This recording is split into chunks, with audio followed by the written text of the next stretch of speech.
दोस्तों ये कहानी है प्रशांत और प्रियंका की, जो एक दूसरे से बहुत प्रेम करते थे। दोनों का जीवन साधारण था, लेकिन समय के साथ साथ हालात ने एक मोड़ ले लिया जिससे उनके जीवन को बदल कर रख दिया।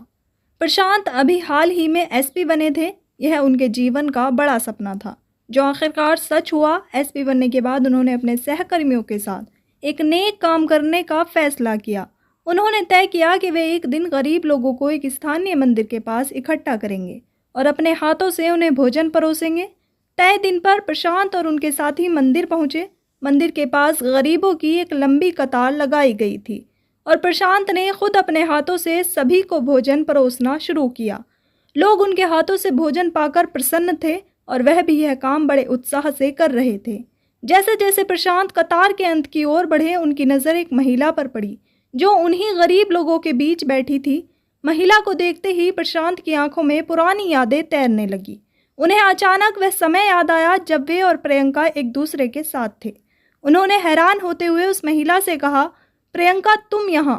प्रियंका ने जैसे ही प्रशांत की आवाज़ सुनी, उसकी आंखों से आंसू बहने लगे। वह धीमे से उठकर प्रशांत की ओर देखने लगी। दोस्तों, अब सवाल ये उठता है कि आखिर प्रियंका क्यों वहाँ थी? क्या हुआ था उनके रिश्ते में जो उन्हें इस हालत में पहुँचा दिया? यह सवाल हमें उनके अतीत की ओर ले जाता है। दरअसल कुछ साल पहले प्रशांत एक साधारण पुलिस कांस्टेबल थे और प्रियंका उस समय अपनी पढ़ाई पूरी कर रही थी। दोनों पति पत्नी एक दूसरे से गहरा प्रेम करते थे। प्रियंका अपने सपनों को पूरा करने की राह पर थी। प्रियंका ने हमेशा से पुलिस में ऊंची पोस्ट पर काम करने का सपना देखा था और प्रशांत ने उसकी मदद की। शुरू में प्रशांत अपनी ड्यूटी के साथ साथ घर का भी काम करता, जबकि प्रियंका पढ़ाई में व्यस्त होती। तो प्रशांत खुद खाना बनाता या बाहर से लाता ताकि प्रियंका की पढ़ाई में कोई बाधा ना आए। प्रशांत के लिए प्रियंका की सफलता सबसे अहम थी। वह उसे पूरी छूट देता ताकि वह अपने सपने को पूरा कर सके। समय बीतता गया और प्रियंका की मेहनत रंग लाई। आखिरकार वह सब इंस्पेक्टर बन गई। जब प्रियंका को यह सफलता मिली तो प्रशांत की खुशी का ठिकाना नहीं रहा। उसने अपनी पत्नी को इस मुकाम तक पहुंचाने के लिए बहुत त्याग किए थे और अब उसकी मेहनत सफल हो गई। दोनों ने मिलकर इस खुशी को धूमधाम से मनाया। प्रियंका की ट्रेनिंग शुरू हुई और कुछ समय के बाद, कुछ महीनों के बाद उसकी एक थाने में पोस्टिंग हो गई।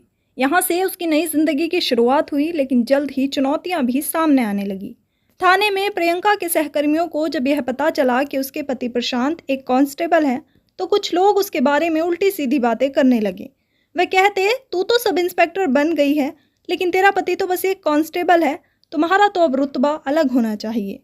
उसके साथ रहकर क्या करेगी तू? ऐसा कर, उसको तलाक दे दे और किसी अच्छे से व्यक्ति से शादी कर लेना। अब इस बात को जब स्टार्टिंग में प्रियंका सुनती है तो उसके बाद उनकी बातों को इग्नोर करती है, क्योंकि उसे पता था कि वह अपने पति से बहुत ज़्यादा प्रेम करती है। उसके पति की वजह से आज एक दरोगा बन चुकी है। प्रियंका को यह बातें सुनकर बहुत बुरा लगता था, पर वह कभी भी इन बातों को असर अपने रिश्ते पर नहीं पड़ने देती। उसने हमेशा प्रशांत का सम्मान किया और उनके रिश्ते में कोई खटास नहीं आने दी। प्रशांत भी यह सब समझता था और प्रियंका के साथ खड़ा रहता। उसे इन तानों की कोई परवाह नहीं थी। उसके लिए सबसे महत्वपूर्ण बात यह थी कि उसकी पत्नी अपने सपने को पूरा कर रही थी और वह उसके साथ था। प्रियंका का रवैया अब पूरी तरह बदल चुका था। उसे अब अपने पति प्रशांत से हर छोटी बात पर शिकायत होने लगी थी।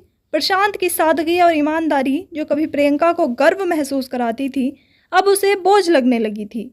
एक दिन जब प्रशांत बाजार से सब्जी लेने गया और लौटने पर प्रियंका ने उससे हिसाब मांगा, तो थोड़ा सा हिसाब गलत निकला।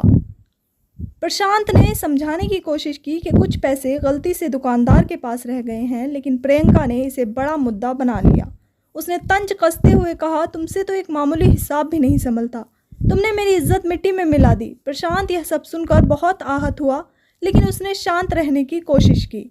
प्रियंका की बातें अब उसे चुभने लगी थी। आखिरकार प्रशांत ने कहा, प्रियंका, मैं कई दिनों से देख रहा हूँ तुम्हारा व्यवहार बदल गया है। दरोगा बनने के बाद तुम्हारे अंदर एक अलग ही घमंड आ गया है। प्रियंका अब रिश्वत लेने लग गई थी और इसके चलते उसके पास खूब पैसे आने लगे थे। वह छोटे छोटे मामलों में पैसा लेकर लोगों के नाम केस से हटाने लगी थी। दूसरी ओर प्रशांत एक ईमानदार कांस्टेबल था जो सिर्फ अपनी तनख्वाह पर निर्भर था। प्रियंका को अब लगता था कि उसके पास इतना पैसा है कि उसे प्रशांत की ज़रूरत नहीं रही। एक दिन प्रियंका ने गुस्से में कह दिया, अब मुझे तुम्हारे साथ एक पल भी नहीं रहना। तुम्हारे साथ रहते हुए मुझे शर्मिंदगी महसूस होती है और लोग मेरे बारे में तरह तरह की बातें करते हैं। मैं अब तुम्हें और सहन नहीं कर सकती। प्रशांत को यह सुनकर गहरा झटका लगा। उसने शांत स्वर में कहा, प्रियंका, ऐसे फैसले भावनाओं में आकर नहीं लिए जाते। आज जो तुम कह रही हो सकता है भविष्य में तुम्हें इस बात का पछतावा हो। लेकिन प्रियंका ने प्रशांत की बातों को अनसुना कर दिया। उसने साफ साफ कह दिया कि अब वह इस रिश्ते को आगे नहीं बढ़ाना चाहती। प्रियंका को अपने पैसों का घमंड था। अपने ऊंचे ओहदे और रिश्वत से कमाए पैसों के घमंड में आकर वह प्रशांत से कहने लगी, तुम तो एक मामूली से हवलदार हो, अब मैं तुम्हारे साथ ज़िंदगी नहीं बिता सकती। ऐसा कहकर प्रियंका रूठ कर अपने मायके चली गई और वहां पहुंचते ही उसने प्रशांत पर तलाक का केस डाल दिया। दोनों का तलाक हो गया। तलाक के बाद प्रशांत अपने घर पर रहता था और प्रियंका अपने मायके में। प्रियंका अब ड्यूटी करने लगी और जो पैसे कमाती उसे अपने मायके वालों को देती। उसके मायके वाले उसकी हर बात मानते थे। समय बीतता गया और इधर प्रशांत के लिए हालात कठिन होते जा रहे थे। जब लोगों को यह पता चला कि उसकी पत्नी दरोगा बनने के बाद उसे छोड़ गई तो वह उसका मजाक बनाने लगे। यह बात प्रशांत को बहुत बुरी लगती थी और वह अंदर ही अंदर टूटने लगा। प्रशांत कई बार अपनी ज़िंदगी ख़त्म करने की भी सोचने लगा, लेकिन जब भी वह ऐसा करने का विचार करता तो उसे लगता, मैं अपनी जीवन लीला क्यों समाप्त करूं? गलती मेरी नहीं बल्कि प्रियंका की थी। मैं तो पहले भी हवलदार था और आज भी हूँ। मुझे खुद को नीचा नहीं दिखाना चाहिए। मुझे अपने आप को साबित करना होगा। मैं अपनी पत्नी से बड़ा ओहदा हासिल करूँगा और जब कभी उसे मिलूंगा तो उसे दिखाऊंगा कि कामयाबी किसी की सगी नहीं होती। इस सोच के साथ प्रशांत ने खुद को संभाला और पूरी मेहनत से अपने काम में जुट गया। धीरे धीरे समय बीता और उसकी कड़ी मेहनत ने रंग लिया। 3 साल बाद प्रशांत हवलदार से सीधे एसपी बन गया। उसकी तरक्की देखकर लोग हैरान थे। जो लोग कभी उसका मजाक उड़ाते थे अब वही उसकी तारीफ कर रहे थे। वे कहते, देखो इसकी पत्नी इसको छोड़ गई थी लेकिन आज यह इतना बड़ा अधिकारी बन गया है। प्रशांत के एसपी बनने के बाद वह अपने सहकर्मियों के साथ एक मीटिंग रखता है और कहता है, अब मैं एसपी बन गया हूँ तो मेरा मन है कि मैं कुछ गरीबों को खाना खिलाऊं। प्रशांत ने यह फैसला इसलिए किया क्योंकि उसकी ज़िंदगी में अब ना पत्नी थी और ना ही कोई बच्चा जिसके लिए वो कुछ पैसे जोड़ सके। तो उसके बाद जैसे प्रशांत, जो अब एसपी बन चुका था, अपनी पहली सैलरी से कुछ पैसे बचाने के बाद तय करता है कि वह एक भंडारा रखेगा जहां गरीब लोगों को खाना खिलाया जाएगा। उसने अपने सहकर्मियों से कहा, हम अपने हाथों से खाना परोसेंगे और सभी गरीबों को अपने दिल से खिलाएंगे। तय दिन पर प्रशांत अपने सहकर्मियों के साथ एक मंदिर पर पहुंचा। वहां गरीब लोगों के लिए खाना तैयार किया गया। गरीबों को एक लाइन में बिठाया गया और एसपी साहब खुद अपने हाथों से सभी को खाना परोसने लगे। वह बड़े आदर से हर व्यक्ति के पास जाकर खाना दे रहे थे और लोग श्रद्धा से खाना ग्रहण कर रहे थे। जैसे ही प्रशांत लाइन के अंत में पहुंचा, उसकी नज़र एक महिला पर पड़ी जो आखिर में बैठी हुई थी। उसे खाना परोसते हुए प्रशांत ने जब उस महिला का चेहरा देखा तो उसे कुछ जाना पहचाना सा लगा। उसे लगा कि वह इस महिला को कहीं से जानता है, लेकिन उसका चेहरा थोड़ा बदल गया था। प्रशांत ने महिला को ध्यान से देखा और कुछ ही पल बाद उसे पहचान लिया और उसके मुंह से अचानक निकल गया, प्रियंका, तुम यहाँ क्या कर रही हो? महिला ने जब अपना नाम सुना तो वह चौंक गई। उसने ऊपर देखा और उसकी नज़र प्रशांत पर पड़ी। उसकी आंखें भर आई और वह बिल्कुल स्तब्ध रह गई। प्रियंका ने कभी नहीं सोचा था कि वह इस हालत में प्रशांत से मिलेगी। प्रशांत भी एकदम से भावुक हो गया क्योंकि उसके सामने उसकी वही पत्नी खड़ी थी जिसने उसे 3 साल पहले छोड़ दिया था। प्रशांत, जो अब एक एसपी बन चुका था, उसकी पत्नी प्रियंका, जिसने उसे दरोगा बनने के बाद तलाक दे दिया था, अब गरीबी की हालत में मंदिर के बाहर गरीबों की लाइन में बैठी हुई थी। जैसे ही प्रशांत उसे इस हाल में देखता है, उसके मन में सवालों की बाढ़ आ जाती है। वह सोचने लगता है, यह तो एक समय में दरोगा थी, आज ऐसा क्या हो गया जो इस हालत में पहुंच गई? प्रियंका की आंखों से आंसू बहने लगते हैं और वह फूट फूट कर रोने लगती है। प्रशांत उसे चुप कराने के लिए उसे उठाकर मंदिर के पास बने चबूतरे पर बिठा देता है। अपने सहकर्मी से पानी मंगवाकर वह प्रियंका को पीने के लिए देता है और उसे शांत कराने की कोशिश करता है। जब प्रियंका थोड़ा संभल जाती है तो प्रशांत उससे पूछता है, प्रियंका, तुम तो दरोगा थी, अब यहाँ गरीबों के बीच क्यों बैठी हो? तुम्हारे साथ ऐसा क्या हो गया? प्रियंका पहले तो कुछ नहीं बोलती, पर बार बार पूछने पर आखिरकार वह अपनी कहानी बताने लगती है। वह कहती है, प्रशांत, जब हमारा तलाक हुआ तो मैंने सोचा कि मैं अपनी ज़िंदगी को अपने हिसाब से आगे बढ़ाऊंगी।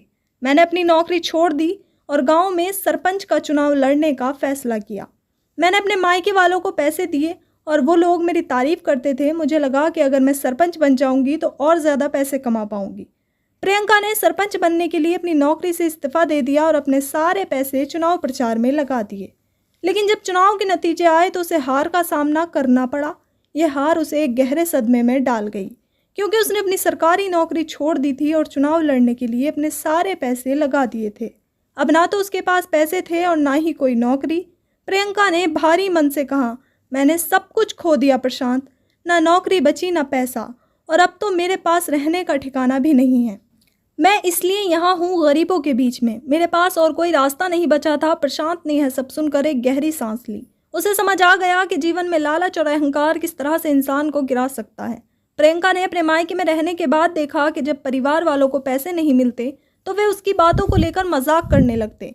उसके भाई भाभी उसे ताना मारते, कहते हैं तुमने अपने पति से तलाक लेकर हमारी छाती पर बैठने का काम किया है, भगवान तुम्हें कब उठाएगा। यह बातें सुनकर प्रियंका बहुत मायूस हो जाती। एक रात वह चुपचाप घर से निकल पड़ती है। घूमते घूमते वह शहर में आ जाती है और यहाँ दूसरे लोगों के घरों में काम करने लगती है। उसने किराए का एक कमरा ले रखा है और वहीं पर रहने लगती है। वह दूसरों के घरों में झाड़ू पोछा करने का काम करती है। पंडित जी उसे अनुष्ठानों के लिए बुलाते हैं क्योंकि वह जानते थे कि वह बहुत दुखी है। प्रियंका की आंखों से आंसू बहने लगते हैं। वह सोचने लगती है कि उसने प्रशांत के साथ कितना गलत किया था। वह प्रशांत के पास पहुंचती है और उसके पैरों में गिरकर कहती है, प्रशांत मुझे माफ़ कर दो, मुझसे बहुत बड़ी गलती हो गई है। प्रशांत उसे उठाता है और कहता है, कोई बात नहीं प्रियंका, गलती तो इंसान से होती है। वह अपने सहकर्मियों से कुछ खाना मंगवाता है और दोनों साथ में खाना खाने लगते हैं। खाने के दौरान वह अपने पुराने दिनों को याद करते हैं, कभी हंसते हैं और कभी मायूस हो जाते हैं। खाना खाने के बाद प्रियंका फिर से माफ़ी मांगती है। वह कहती है, प्रशांत मुझे माफ़ कर दो, मैंने तुम्हारे साथ जो किया वह बहुत गलत था, मुझे ऐसा नहीं करना चाहिए था। फिर वह वहाँ से जाने लगती है। प्रशांत चुपचाप उसे देखता है। जैसे ही प्रियंका थोड़ी दूर जाती है वह पलटकर उसे एक बार फिर देखती है। प्रशांत के चेहरे पर मुस्कान आ जाती है। उसे लगता है कि प्रियंका जैसे कह रही हो, प्रशांत मुझे यहाँ से नहीं जाना, मुझे आज से तुम्हारे पास रहना है। प्रशांत उसकी ओर गर्दन से इशारा करता है। प्रियंका एकदम से उसकी ओर दौड़ कर आती है और उसके गले लग जाती है। प्रशांत कहता है, प्रियंका अगर तुम चाहो तो हम दोबारा साथ रह सकते हैं। मैंने अभी तक शादी नहीं की, मैं तुम्हें इस तरह नहीं देख सकता। हम दोनों ने एक दूसरे के साथ बहुत अच्छा समय बिताया है। प्रियंका ने प्रशांत के शब्दों को सुनकर खुशी से भरी हुई आंखों से उसे देखा। उसे महसूस हुआ कि शायद अब एक नई शुरुआत की संभावना है। उसने धीरे धीरे प्रशांत के गले से खुद को अलग करते हुए कहा, मैं तुमसे फिर से प्यार करती हूँ प्रशांत, मैंने अपनी गलती समझ ली है। प्रियंका ने प्रशांत के शब्दों को सुनकर राहत की सांस ली। उसे महसूस हुआ कि उसकी ज़िंदगी अब एक नई दिशा में जा रही है। वह बोली, प्रशांत तुमने मुझ पर बहुत बड़ा उपकार किया है, मैं ज़िंदगी भर तुम्हारा एहसान नहीं भूलूंगी। मेरी ज़िंदगी बहुत ख़राब हो गई थी, मुझे दिन रात काम करना पड़ता था और काम करने के बाद भी पेट भर खाना नहीं मिलता था।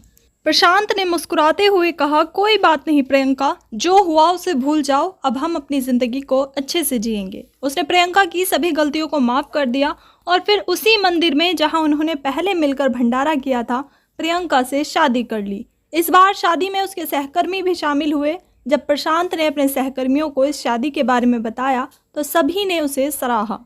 उन्होंने कहा, सर आपने बहुत अच्छा किया, अगर आप ऐसा नहीं करते तो प्रियंका आज दर दर की ठोकरें खा रही होती। प्रियंका और प्रशांत फिर से एक साथ रहने लगे और अपने नए घर को बसाने लगे। लेकिन प्रियंका के मन में बार बार यह विचार आता कि उसने अपने पति के साथ कितना गलत किया था। वह सोचती, मुझे ऐसा नहीं करना चाहिए था। जब प्रशांत को यह बातें पता चलती तो वह प्रियंका को समझाते हुए कहता, कोई बात नहीं प्रियंका, जो हो गया सो हो गया, तुम्हें इसका पछतावा है, यही सबसे बड़ी बात है। धीरे धीरे प्रियंका अपने पुराने ख्यालों को भुलाने लगी और दोनों ने मिलकर अपनी ज़िंदगी में फिर से खुशियों का रंग भरना शुरू कर दिया। यह थी कहानी प्रियंका और प्रशांत की, जहां पत्नी ने एक समय अपने पति को मामूली हवलदार समझकर छोड़ दिया था, लेकिन पति ने मेहनत कर सफलता हासिल की और फिर से अपने रिश्ते को मजबूत बनाया। आपका प्रियंका और प्रशांत के बारे में क्या विचार है? क्या प्रशांत ने सही किया? अपनी राय कमेंट सेक्शन में साझा करें। इस कहानी का उद्देश्य किसी को परेशान करना नहीं है, बल्कि आपसे यह सीखना है कि जीवन में कैसे सकारात्मक बदलाव लाए जाएं। मिलते हैं अगले वीडियो में एक नए विषय के साथ। तब तक के लिए जय हिंद, जय भारत।